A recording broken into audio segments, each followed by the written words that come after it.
Mi hermana mintió sobre mi carrera y mis padres me repudiaron por 5 años. Se perdieron mi boda y mi graduación. Pero cuando ella llegó a urgencias y entré como su médico jefe, mi madre apretó el brazo de mi padre en total estado de shock.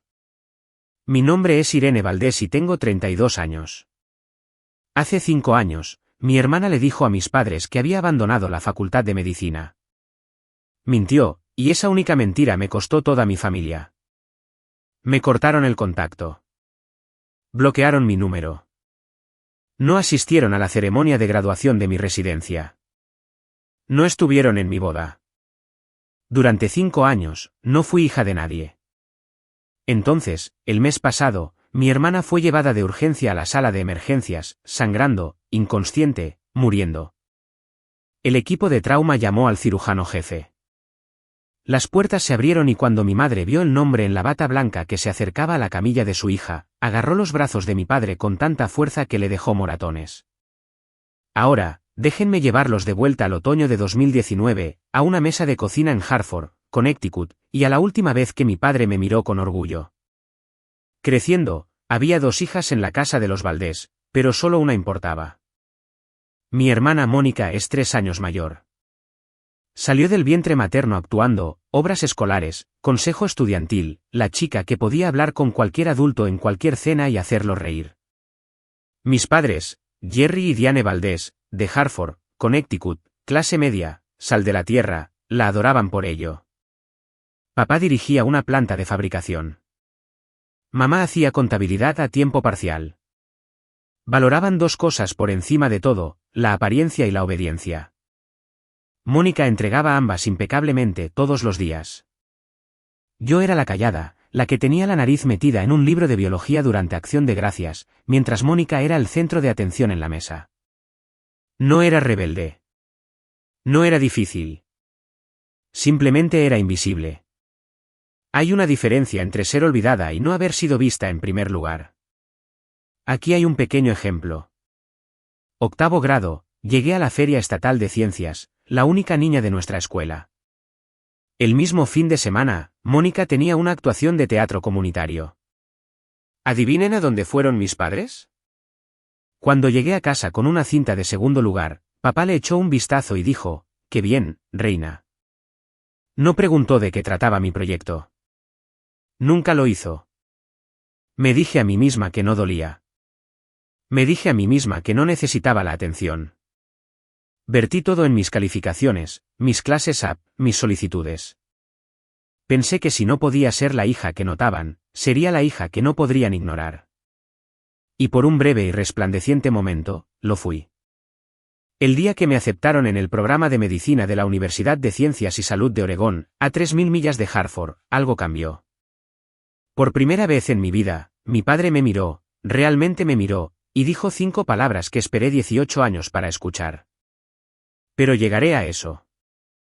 Primero, necesitan entender lo que hizo Mónica cuando se dio cuenta de que el foco se estaba moviendo.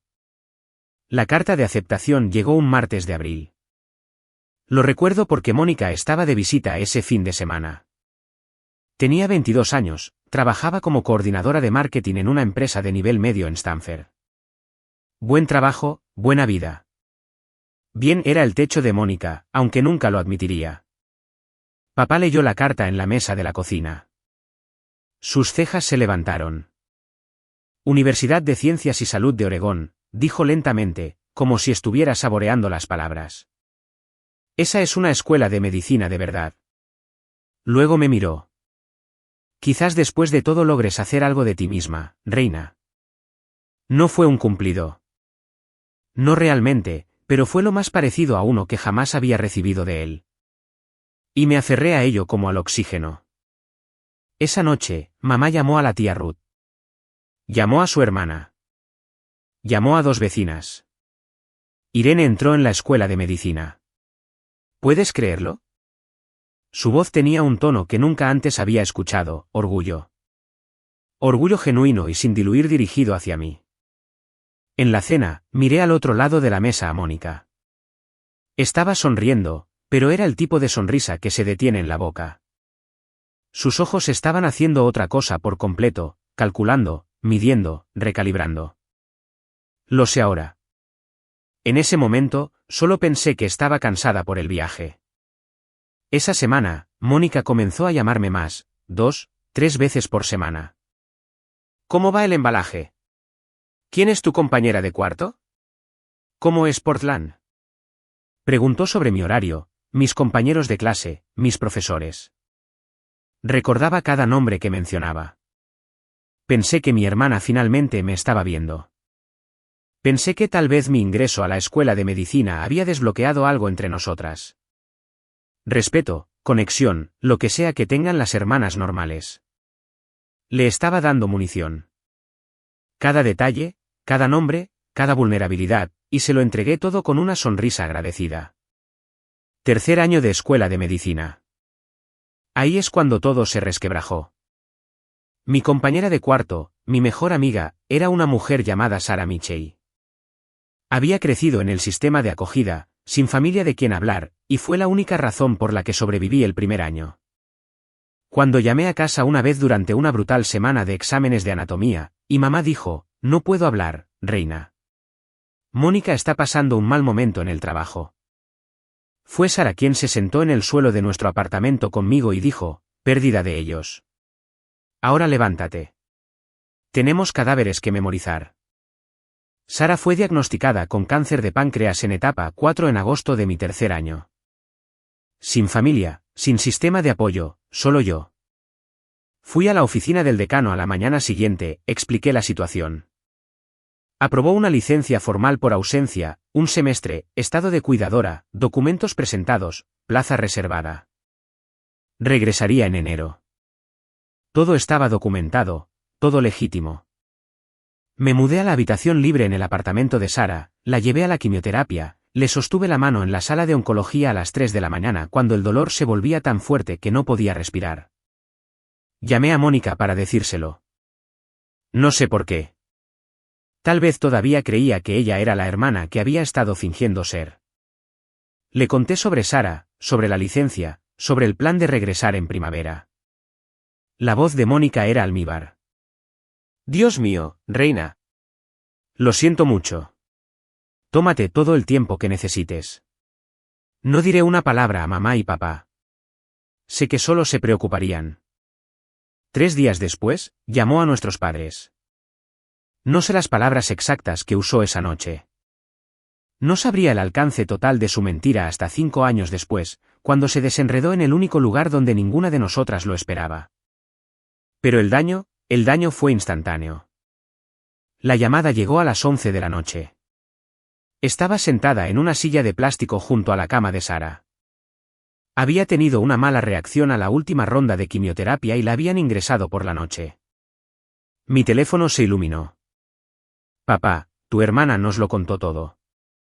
Su voz era plana, ártica, lo de abandonar, el novio, todo. Papá, eso no es. Mónica nos mostró los mensajes. Nos mostró pruebas. Me presioné la mano contra la pared para mantenerme firme. ¿Qué mensajes? ¿Qué pruebas? Papá, estoy sentada en un hospital ahora mismo. Estoy cuidando a mi amiga. Mónica dijo que dirías exactamente eso. Una pausa. Dijo que tendrías una excusa preparada. Mi madre tomó el teléfono. Su voz temblaba. ¿Cómo pudiste mentirnos durante todo un año, Irene? Mamá, por favor, escúchame. Presenté una licencia por ausencia. Puedo mostrarte los papeles. Puedo darte el número del decano. ¿Suficiente? Papá de nuevo. No llames a esta casa hasta que estés lista para decir la verdad. Ya has avergonzado bastante a esta familia. La línea se cortó. Me quedé sentada en el suelo del hospital durante 20 minutos. El cuarto de Sara pitaba al otro lado de la cortina. La pantalla de mi teléfono todavía mostraba la duración de la llamada, 4 minutos y 12 segundos. Eso fue lo que tardaron mis padres en borrarme. 20 minutos después, un mensaje de Mónica, lo siento, reina. Tuve que decírselos. Ya no podía guardar tu secreto. No lo sentía. Simplemente ejecutó el golpe más preciso de su vida, y lo firmó con un emoji de corazón roto. Estaba a 3.000 millas de Hartford. Tenía $46 en mi cuenta corriente y acababa de convertirme en hija de nadie. Lo intenté.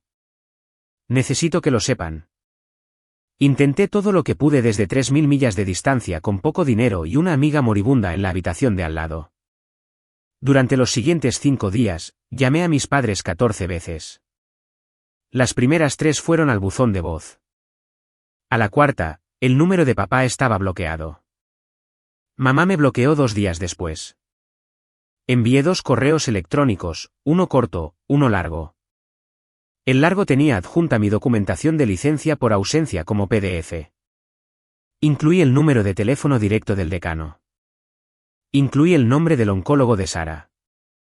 Les di toda la prueba que una persona razonable necesitaría. Ninguno de los correos recibió respuesta. Escribí una carta a mano. La envié por correo prioritario desde Portland. 5 días después, regresó. De vuelta al remitente sin abrir. Reconocí la letra de mi madre en el sobre. Llamé a la tía Ruth, la hermana menor de papá, la única persona en nuestra familia que alguna vez me trató como si importara por igual. Ruth llamó a papá esa misma noche. Lo sé porque me devolvió la llamada 40 minutos después, con voz pesada. Me dijo que no me metiera, querida. Dijo, ya te has buscado esto. Ruth intentó hablarle de la licencia por ausencia. Papá colgó. 5 días, 14 llamadas, 2 correos electrónicos, una carta, un intermediario, todo. Cada intento rechazado, bloqueado o devuelto. Y esto es lo que lo sé yo, esto no era nuevo. Este era el patrón de toda mi vida, comprimido en su forma más brutal. Cada feria de ciencias que se saltaron. Cada recital que olvidaron. Cada vez que la versión de los hechos de Mónica fue aceptada sin cuestionar, mientras que la mía fue desestimada, esto fue solo la iteración final y más ruidosa. Al 6.º día, dejé de llamar. No porque me rindiera, sino porque me di cuenta de que habían elegido hace mucho tiempo. Mónica solo les dio permiso para dejar de fingir. Sara murió un domingo por la mañana en diciembre. ¿Tranquila? Solo el pitido del monitor al aplanarse y la luz pálida del invierno a través de la ventana del hospicio. Yo era la única en la habitación. Nadie de mi familia llamó.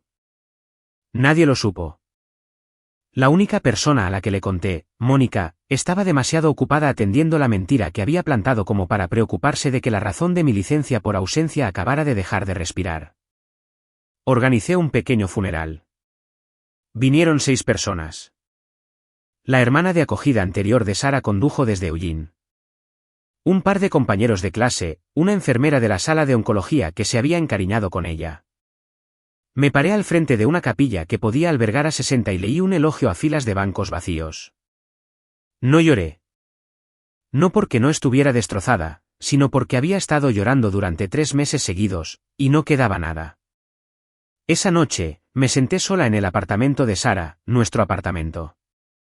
Su taza de café todavía estaba en el mostrador, su chaqueta todavía colgada junto a la puerta.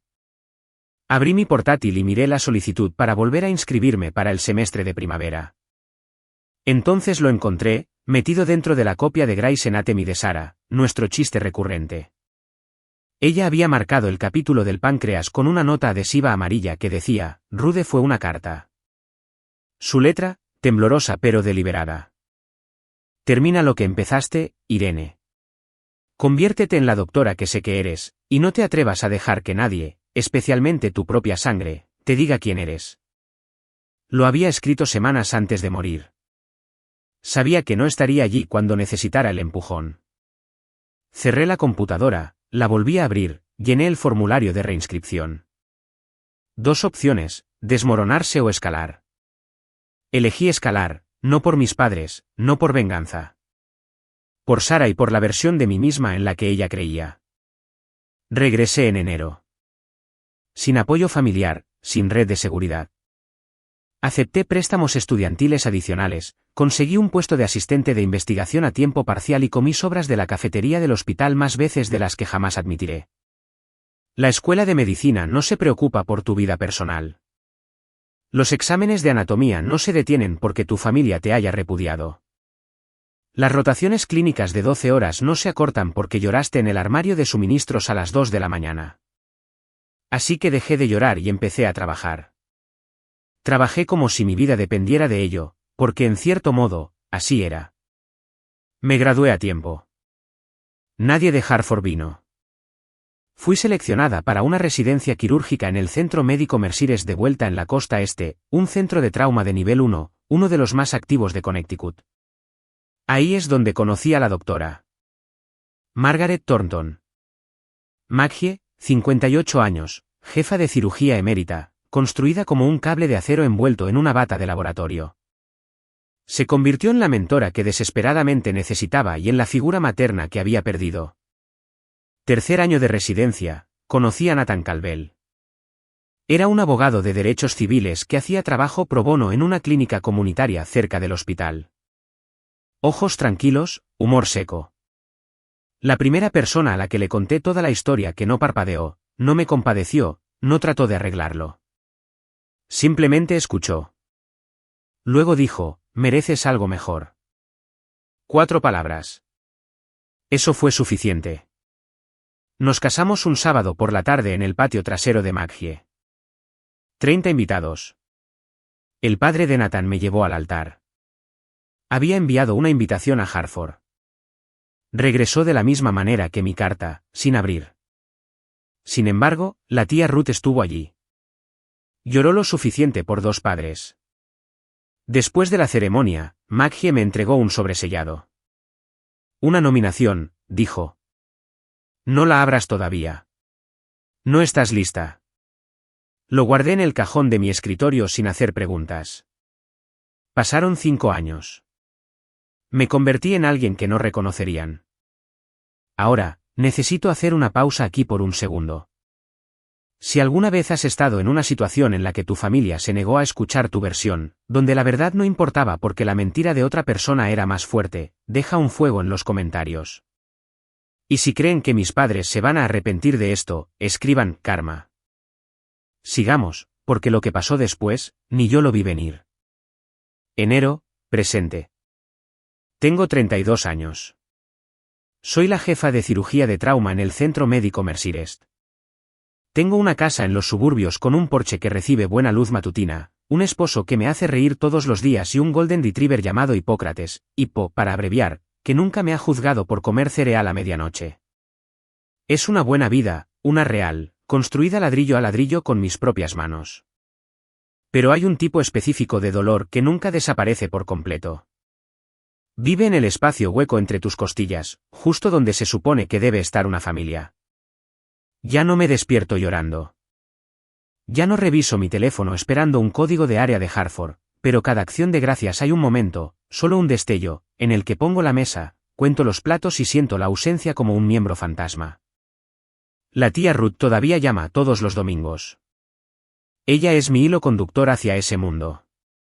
Nunca pregunto por ellos, pero siempre escucho cuando ella ofrece información. Mamá y papá están sanos. Mónica se divorció hace 2 años. Ahora vende dispositivos médicos. La ironía no se me escapa.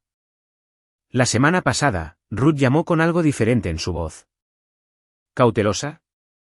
Irene, hay algo que necesito decirte sobre Mónica. Algo preocupante. Antes de que pudiera terminar, sonó mi buscapersonas del hospital. Activación de trauma.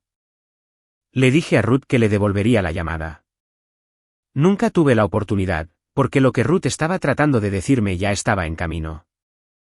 Precipitando por la enero del 91 a 60 millas por hora en un sedán que estaba a punto de saltarse un semáforo en rojo. Y en menos de 1 hora, la cosa de la que Ruth me advertía estaría en mi mesa de operaciones, desangrándose, con mis padres en la sala de espera y mi nombre en el historial. Simplemente aún no lo sabía. Permítanme retroceder. Porque lo que hizo Mónica no fue una sola mentira. Fue una campaña. Ruth me había estado dando piezas a lo largo de los años, a regañadientes, con cautela, como si estuviera desactivando una bomba, un cable a la vez. Y la imagen que pintó era peor de lo que había imaginado. Durante 5 años, Mónica mantuvo la narrativa. En cada acción de gracias, cada Navidad, cada reunión familiar, ella interpretaba el papel de la hermana mayor afligida. Realmente no hablamos de Irene, les diría a los primos. Es demasiado doloroso para mamá y papá. Ella negaba con la cabeza, bajaba la voz, dejaba que el silencio hiciera el trabajo. Pero no se detuvo en el silencio. Añadió detalles. Le dijo a nuestra abuela que yo estaba sin hogar. Le dijo a la esposa del tío Pete que había oído de amigos en común que yo iba y venía de rehabilitación. Le dijo a nuestra madre en Nochebuena hace 2 años que había tratado de contactarme y que yo me había negado, que yo era quien los había cortado. Ella invirtió toda la historia. Dijo que en acción de gracias, Ruth me dijo una vez, con voz tensa de furia, le he rogado a Irene que venga a casa. Ni siquiera contesta mis llamadas. Creo que nos odia. Mientras tanto, yo estaba 3 pisos más abajo en un quirófano salvándole la vida a un adolescente. La genialidad de esto, y uso esa palabra con disgusto, era que Mónica no necesitaba que mis padres me olvidaran. Necesitaba que creyeran que yo los había abandonado. De esa manera, su dolor se convertía en prueba. Su silencio se justificaba, y ella seguía siendo exactamente lo que siempre había sido, la hija leal, la única que se quedó. No los estaba protegiendo. Estaba protegiendo su posición. Y había algo más que Ruth me dijo, algo que no supe hasta mucho más tarde y que hizo que todo el panorama fuera aún más oscuro. Pero llegaré a eso. Nathan me dijo esto durante un café una mañana hace 6 meses. Lo había estado guardando durante 2 años. Hay algo que no te conté, dijo, dejando su taza con cuidado, como lo hace cuando va a dar una mala noticia con su voz de abogado. Hace 2 años, recibí una llamada de recursos humanos de tu antiguo hospital. Alguien con un nombre falso se puso en contacto preguntando por el estado laboral de Irene Valdés. Querían saber si alguna vez había sido sancionada, si tus credenciales eran legítimas. Me quedé mirándolo fijamente. ¿Quién? Hice que un colega rastreara la investigación. La dirección IP provino de Hartford. La cocina se quedó muy silenciosa. El rabo de hipo golpeaba el suelo. La cafetera silbaba. Ella estaba tratando de encontrar algo, dije. Cualquier cosa, confirmó Nathan. Cualquier cosa que pudiera usar para mantener viva la historia, para demostrar que eras un fraude. No encontró nada. No, porque no hay nada que encontrar. Apreté mis manos alrededor de mi taza. Podía sentir el calor filtrándose a través de la cerámica. No solo mintió sobre mí una vez, Nathan. Me ha estado cazando. Él extendió la mano sobre la mesa y puso su mano sobre la mía. Eso no es rivalidad entre hermanos, Irene. Es otra cosa. Tenía razón. Mónica no había dicho una mentira y seguido adelante. Había construido una arquitectura de engaño, muros de carga, vigas reforzadas, y había pasado 5 años asegurándose de que ninguna se agrietara. Cada historia de vacaciones, cada rumor susurrado, cada consulta falsa era otro ladrillo. Podría haber hecho algo entonces.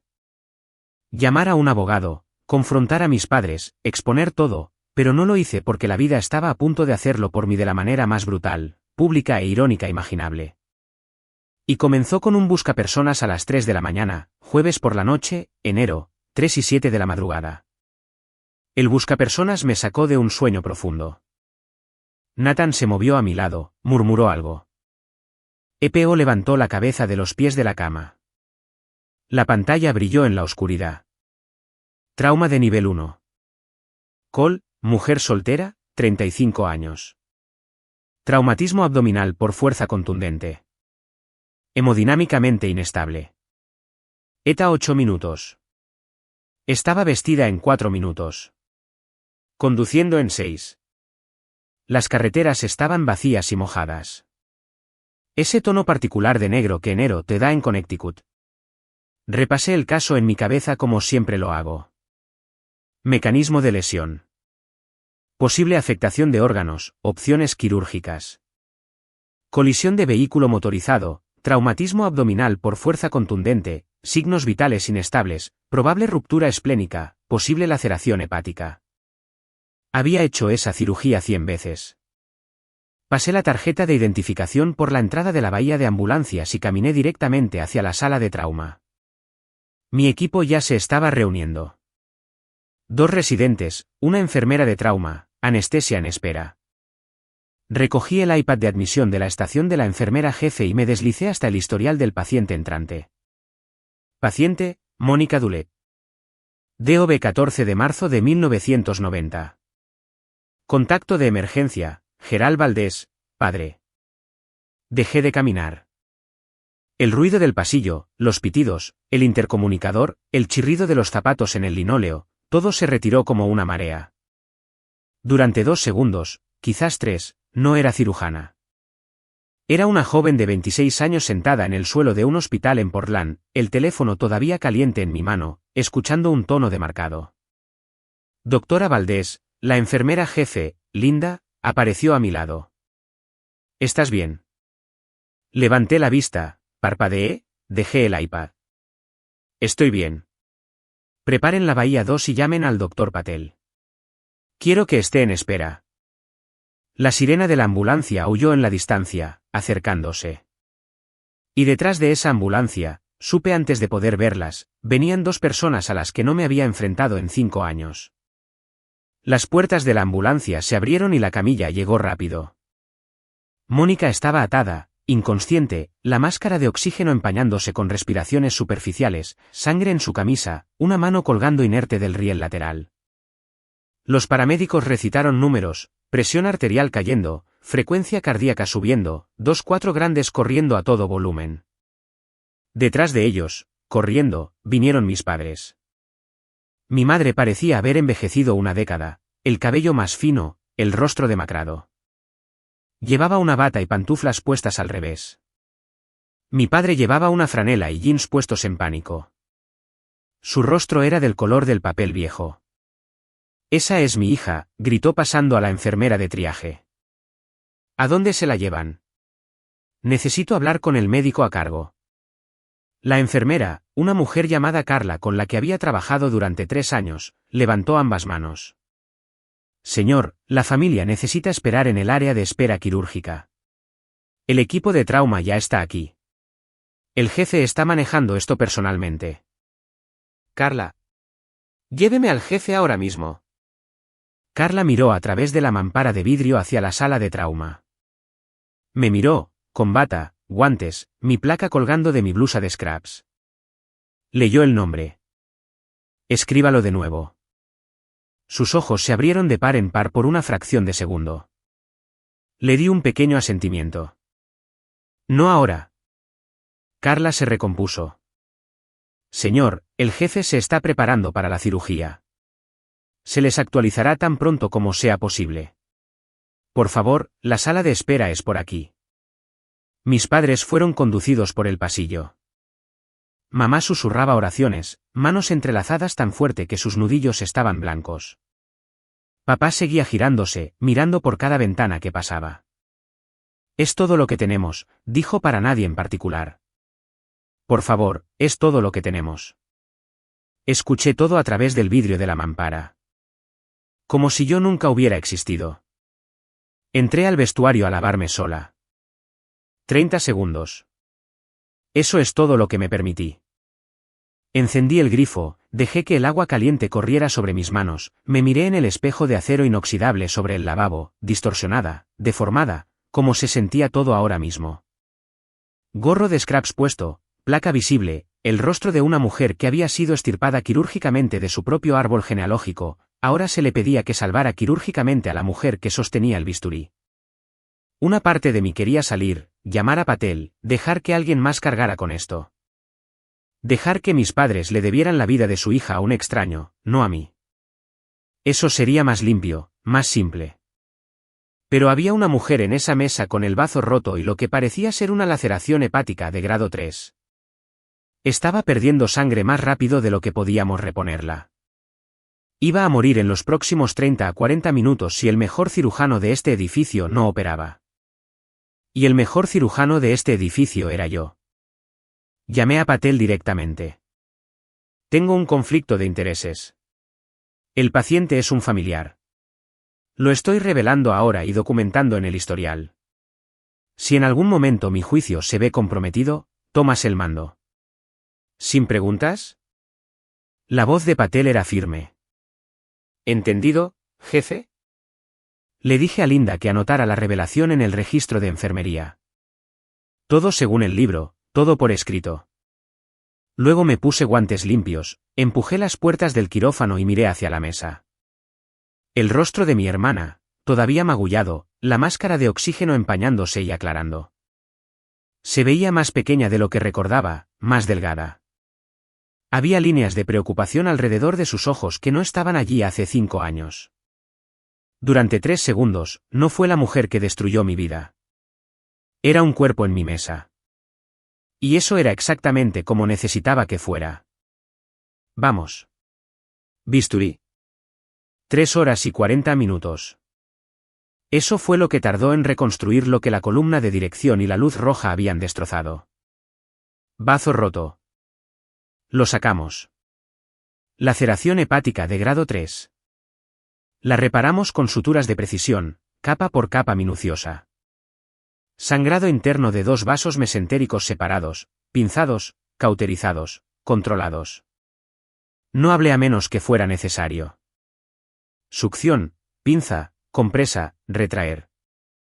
Mis manos se movían de la manera en que habían sido entrenadas para moverse, firmes, deliberadas, rápidas cuando la velocidad importaba, y lentas cuando la precisión importaba más.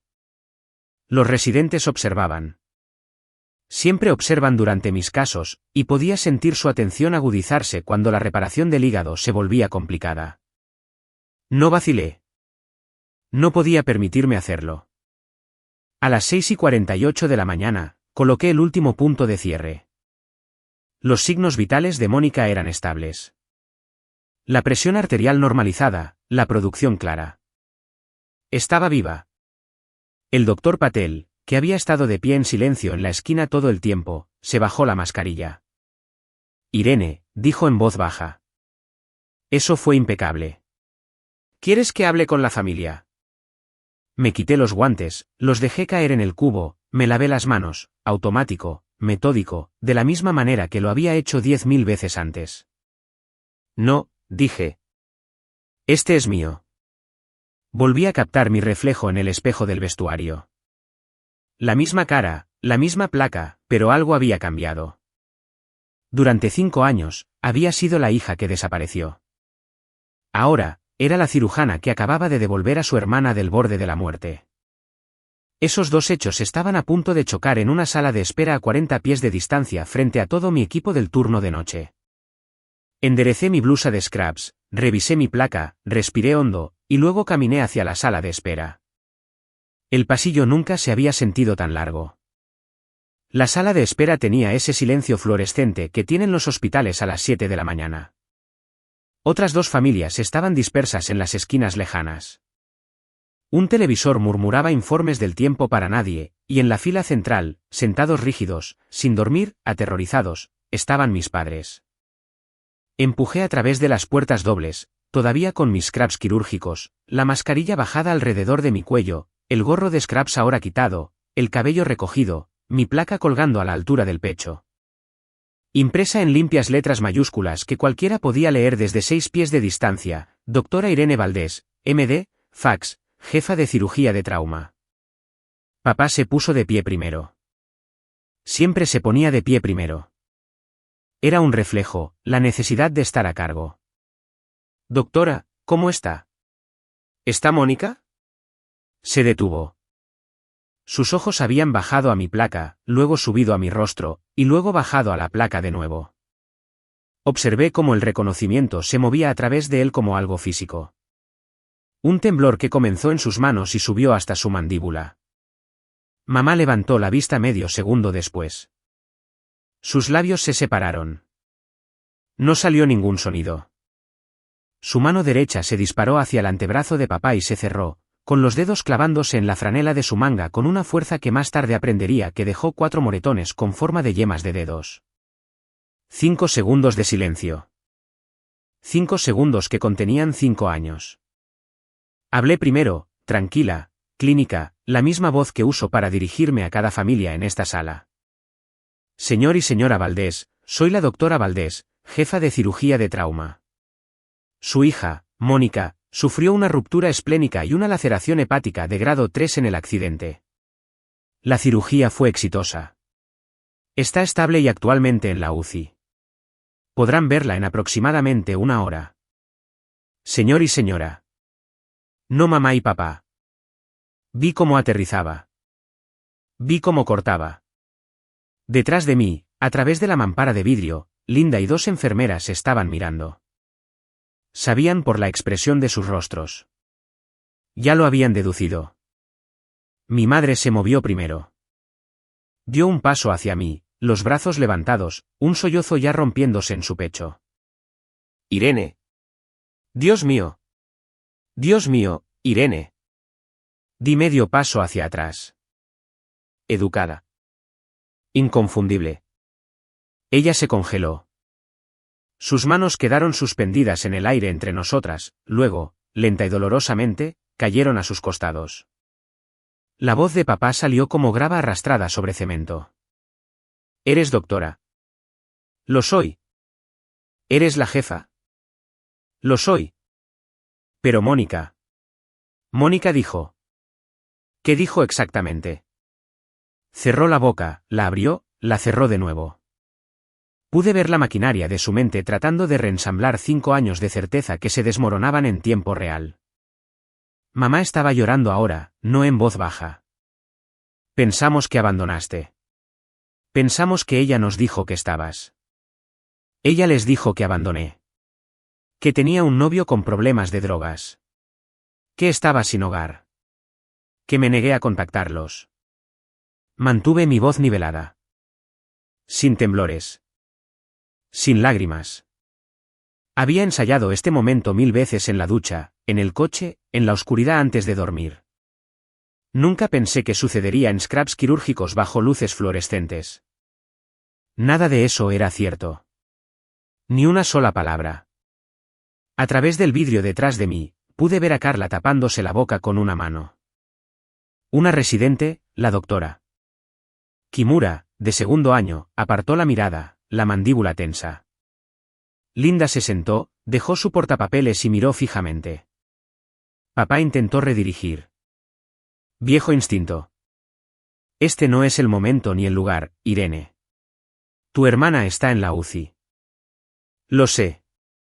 Acabo de pasar 3 horas y 40 minutos asegurándome de que sobreviviera. Así que sí, papá, soy consciente de dónde está. No tenía nada. Por primera vez en mi vida, mi padre, un hombre que nunca se había quedado sin un decreto, no tenía absolutamente nada. El silencio estaba haciendo el trabajo que yo nunca pude. 5 años de llamadas bloqueadas, cartas devueltas, correos electrónicos ignorados. Nada había servido. Pero estar aquí viva y realizada y vistiendo la prueba en mi pecho, eso era más fuerte que cualquier cosa que pudiera haber escrito en una carta.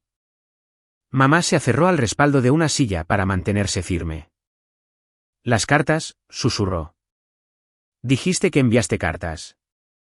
2 correos electrónicos con mi documentación de licencia por ausencia adjunta. Una carta escrita a mano enviada por prioridad. Me la devolvieron sin abrir. Reconocí su letra en el sobre. Se llevó el puño a la boca. Papá miró al suelo. Llamé 14 veces en 5 días. Le pedí a la tía Ruth que hablara con ustedes. Usted le dijo que no se metiera. No estaba acusando. Estaba recitando. Eran hechos. Y los hechos no necesitan volumen. Entonces Linda apareció en la puerta. No conocía toda la historia. No todavía. Pero tenía asuntos del hospital.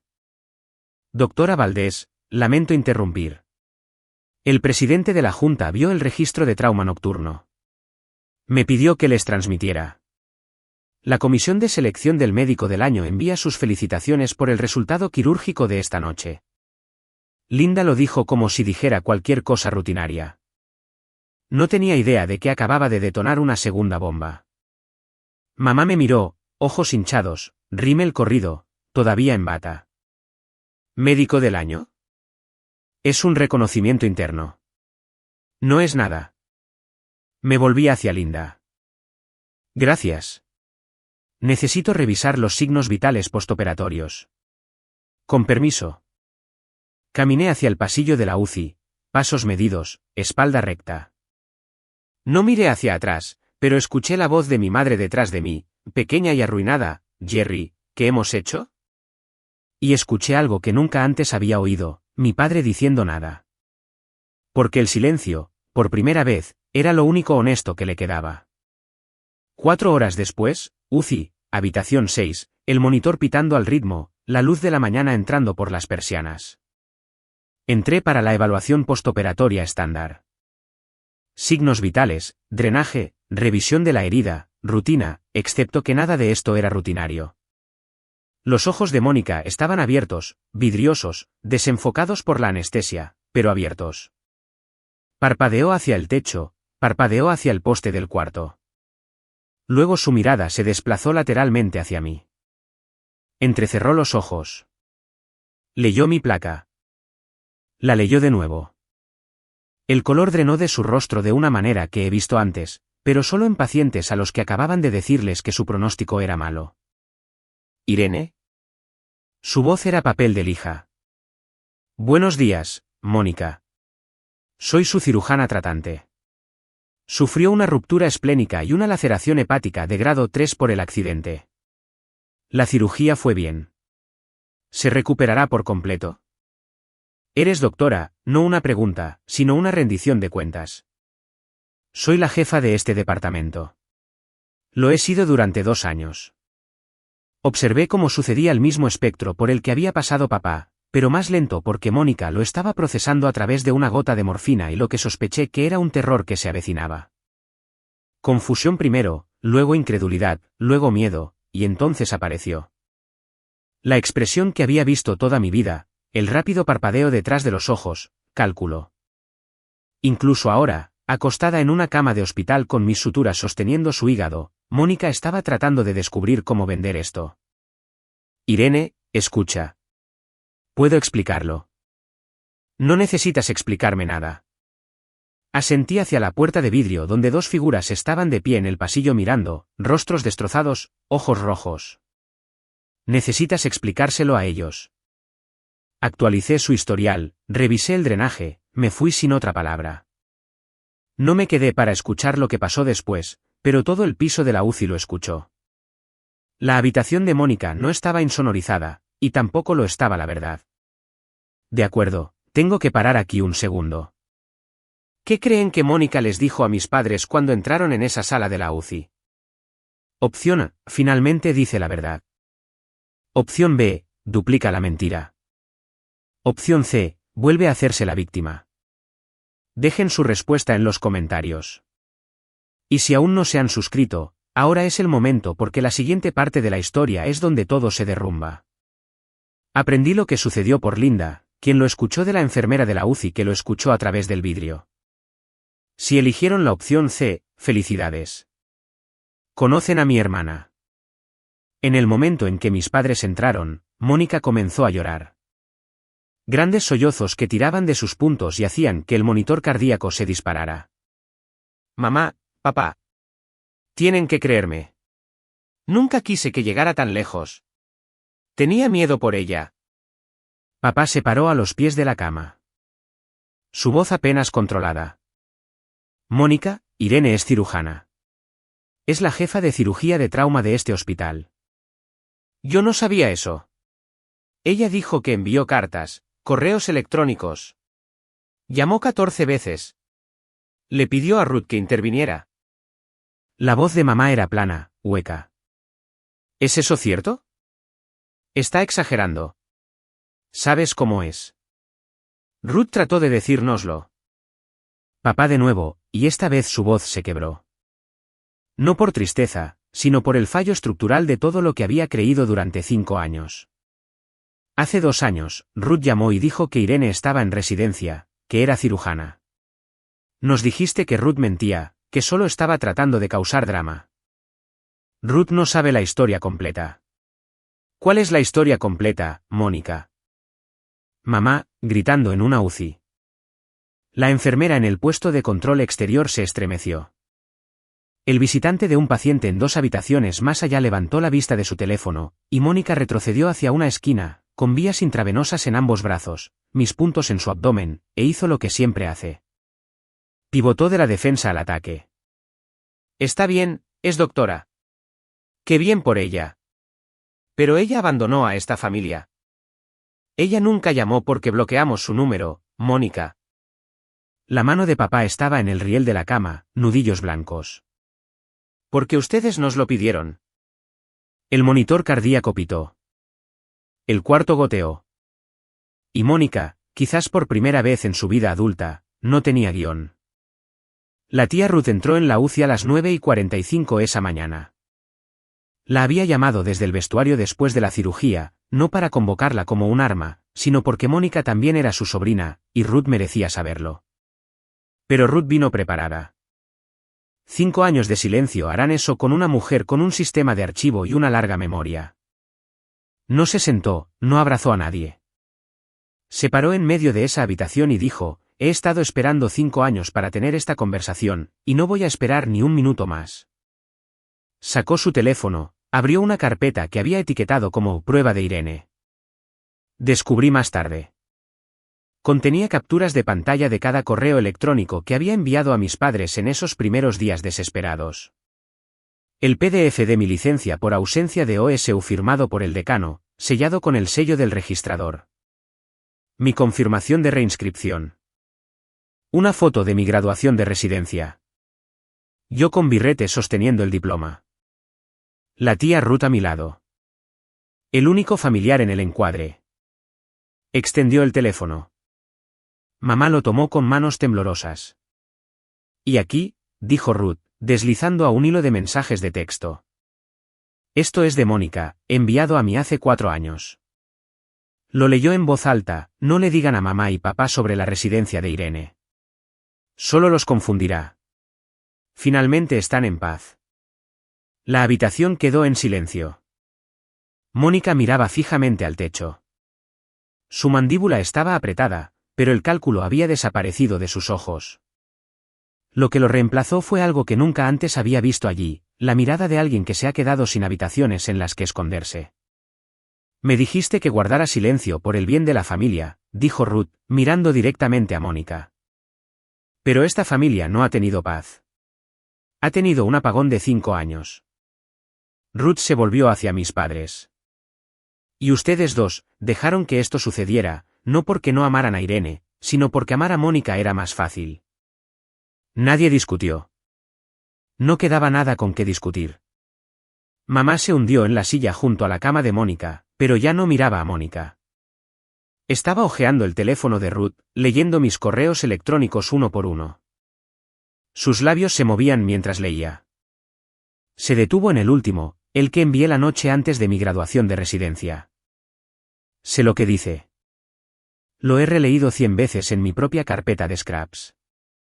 Mamá, no sé si leerás esto. Me gradué de la residencia hoy. Ojalá estuvieras aquí. Todavía soy tu hija. Nunca dejé de ser tu hija. Mamá se dobló en la silla, no llorando. Era más que eso. Era el sonido de alguien encontrándose con el peso total de un error que nunca podrá deshacer. Papá estaba de pie junto a la ventana, de espaldas a la habitación, sus hombros temblando. La tía Ruth me dijo más tarde que era la primera vez que veía llorar a su hermano mayor en 62 años. Ni una vez. Ni cuando su negocio casi se hunde. Ni nunca. Lloraba ahora, en silencio, mirando al estacionamiento mientras el monitor pitaba detrás de él. Mónica yacía en la cama. Había dejado de hablar. El cuarto goteaba. Sus ojos estaban fijos en un punto del techo. No quedaba nada que actuar. Ninguna audiencia que la creyera. La persona que había usado durante 35 años yacía en pedazos en el linóleo, y ninguna cantidad de encanto, lágrimas o reformulación inteligente iba a volver a armarla.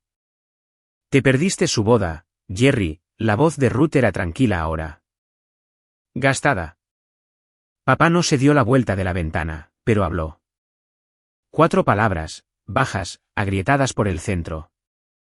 ¿Qué hemos hecho? No era una pregunta. No estaba preguntando. Se estaba condenando. Y conocer la verdad y saber qué hacer con ella, esas son dos cosas muy diferentes. Regresé esa tarde, fin de mi turno, 22 horas desde que el buscapersonas me despertó. ¿Pero quién está contando? Mis padres todavía estaban allí. Por supuesto que lo estaban. ¿A dónde más irían? De vuelta a la casa donde pasaron 5 años fingiendo que solo tenían una hija. Mamá se levantó en el momento en que entré. Su rostro estaba hinchado, los ojos casi cerrados por el llanto.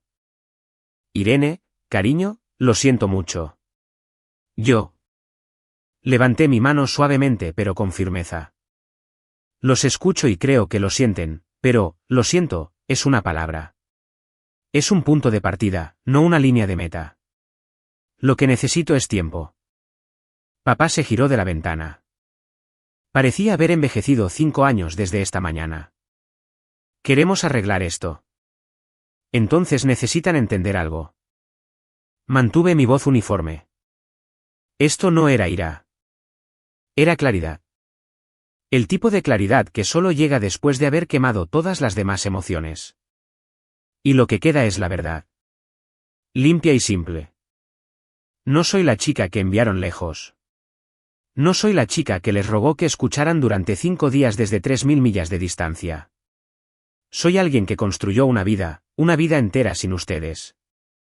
Y si quieren ser parte de ella ahora, será bajo mis términos, no los de Mónica, no los de ustedes, los míos. Papá abrió la boca. Viejo reflejo. Luego la cerró y asintió. Un pequeño y devastado asentimiento. Miré a Mónica en la cama. Sus ojos estaban abiertos, mirándome. Cuando te recuperes, dije, tú y yo vamos a tener una conversación, una real. Pero no hoy.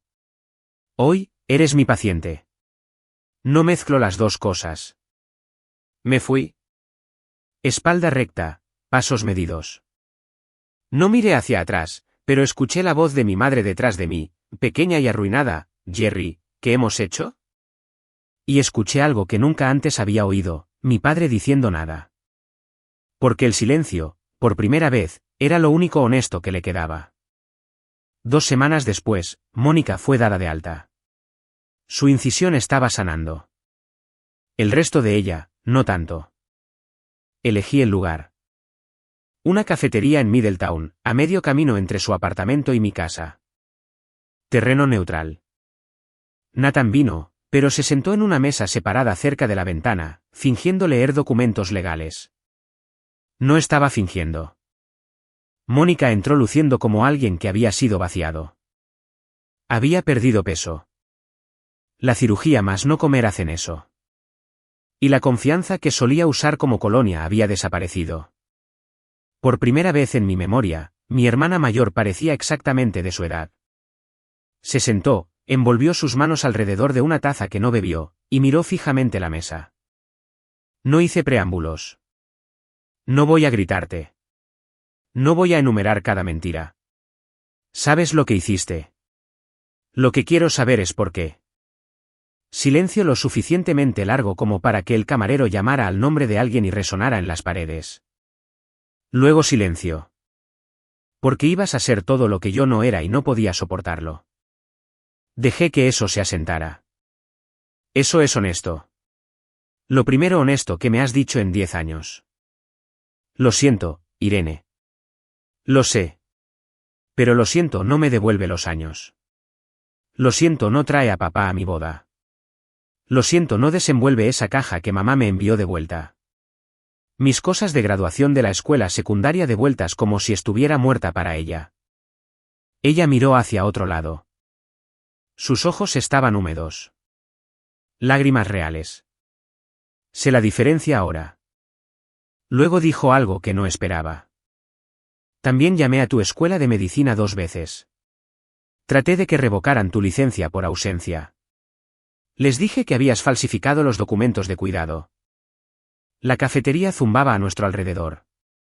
La miré fijamente. Tu decano no me escuchó. Te protegió. No me protegió, Mónica. Creyó la verdad. Eso no es lo mismo. Me recliné en mi silla, respiré hondo. Esta era la parte que había trazado la noche anterior, sentada en el suelo de la cocina con la cabeza de hipo en mi regazo mientras Nathan la revisaba conmigo como un argumento final.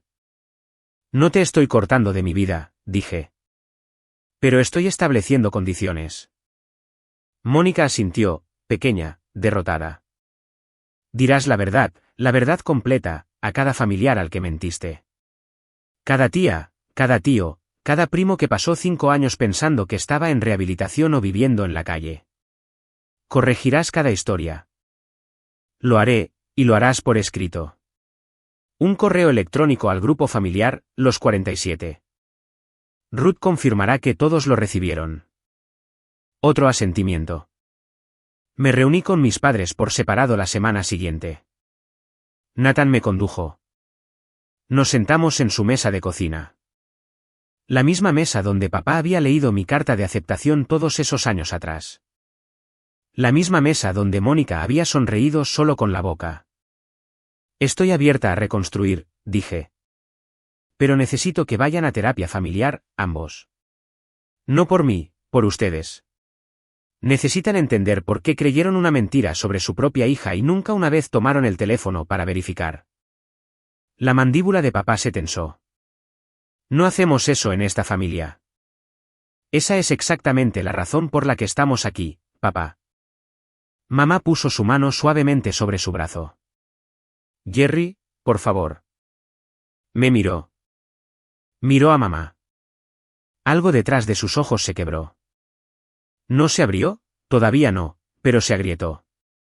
Bien. Me puse de pie para irme, luego me di la vuelta. Una cosa más. El padre de Nathan me llevó al altar. Eso sucedió. No podemos deshacerlo. Pero si quieren conocer a sus futuros nietos, comiencen ahora. No con grandes gestos, con consistencia. Las disculpas expiran. Los límites no. Esa es la diferencia entre el sentimiento y la estructura. Un mes después, la gala del médico del año. 200 personas en el salón del Hotel Hartford Marquis. Cirujanos, jefes de departamento, administradores del hospital, donantes, miembros de la junta, copas de cristal tintineando, etiquetas con nombres en cordones, un cuarteto de cuerdas tocando algo clásico que nadie estaba escuchando. Llevaba un sencillo vestido negro. Nathan estaba en una mesa delantera luciendo como si hubiera nacido en un traje. Maggie Thornton se sentó a su lado, brazos cruzados, la más leve sonrisa en su rostro, la que reserva para los momentos que ha estado orquestando durante años. El maestro de ceremonias subió al podio. El médico del año de este año, un cirujano cuya excelencia clínica, compostura bajo presión y compromiso con sus pacientes han establecido un nuevo estándar para esta institución. Doctora Irene Valdés, jefa de cirugía de trauma. Aplausos. Ovación de pie del personal quirúrgico que me había visto trabajar. Caminé hacia el escenario, el foco cálido, el podio sólido bajo mis manos. Fui breve. Hace 5 años, estuve a punto de renunciar. No porque no pudiera hacer el trabajo, sino porque perdí a las personas que pensé que necesitaba para seguir adelante. Lo que aprendí es que las personas que necesitas no siempre son aquellas con las que naciste. A veces son las que te eligen. Miré a Maggie, a Nathan, a mi equipo en la tercera fila. Luego miré hacia la parte trasera del salón, última fila. 2 asientos que Ruth había arreglado discretamente. Mis padres, mamá con un vestido azul marino que probablemente había comprado esa semana. Papá con una corbata que claramente odiaba. Ambos sentados con las manos en el regazo, mirando hacia el escenario con expresiones que solo puedo describir como duelo y orgullo librando una guerra en el mismo rostro. Y a veces, dije, los que te dieron a luz encuentran su camino de regreso tarde, pero están aquí. Mamá se cubrió la boca. Papá se puso de pie. Los aplausos llenaron el resto. Después de la gala, papá encontró a Nathan cerca del guardarropa. Se paró frente a mi esposo por un largo momento. Te debo una disculpa. Debería haber sido yo. Nathan, cortés hasta la médula, le tendió la mano. Con todo respeto, señor, debería haber sido muchas cosas, pero estamos aquí ahora. Se dieron la mano. Los ojos de papá estaban rojos. No soltó de inmediato. Mónica envió el correo electrónico un miércoles por la noche. Ruth confirmó la entrega a las 47 direcciones. No lo leí hasta la mañana siguiente. Nathan me trajo café y puso la computadora portátil sobre la mesa de la cocina sin decir una palabra. ¿Sabe cuándo darme espacio? Eran 3 párrafos. Sin excusas, sin lenguaje florido, solo los hechos expuestos. Había mentido sobre mi abandono de la facultad de medicina. Había fabricado pruebas. Había mantenido el engaño durante 5 años. Había impedido deliberadamente que nuestros padres supieran la verdad. Terminó con: Irene nunca abandonó a esta familia. Me aseguré de que creyeran que lo hizo. Eso es enteramente mi culpa. Las respuestas llegaron en oleadas. La esposa del tío Pete llamó a Ruth llorando. Había repetido la historia de la rehabilitación de Mónica en un club de lectura hace 2 años. El primo David en Vermont envió una respuesta de una sola línea a Mónica: ya no sé quién eres. Nuestra abuela, Nana Jun, de 89 años, la matriarca que había dejado de preguntar por mí en acción de gracias porque Mónica le había dicho que era demasiado doloroso, me llamó directamente. Tengo 89 años, dijo, su voz delgada como papel pero furiosa. Y nunca me ha mentido tan a fondo mi propia sangre. Irene, perdona a una anciana por no verlo. No hay nada que perdonar, Nana. Te mintieron. A todos nos mintieron. Nadie organizó un boicot contra Mónica. Nadie envió mensajes grupales declarándola la muerta para ellos, pero la confianza que había acumulado, la moneda que había estado gastando durante 35 años, se había ido. Se podía sentir en el silencio después de su correo electrónico, en las respuestas que no llegaron, en las invitaciones que silenciosamente dejaron de llegar. Nadie castigó a Mónica. Simplemente dejaron de creerle. Y para alguien que había construido toda su identidad sobre ser creída, ese fue un castigo suficiente. Mis padres comenzaron la terapia en febrero. Un terapeuta en West Hartford llamado Dr. Rena, tranquila, directa, el tipo de mujer que no te deja evadir una pregunta. Mamá lo adoptó de inmediato. Había estado cargando el peso de su pasividad como una piedra en el bolsillo de su abrigo. Y la primera vez que la doctora Rena lo nombró, habilitación a través del silencio. Mamá se derrumbó en la oficina y no dejó de llorar durante 40 minutos. Eso es lo que Ruth me contó. Yo no estaba allí. No era mi sesión para presenciarlo. Papá luchó. Iba, se sentaba en la silla.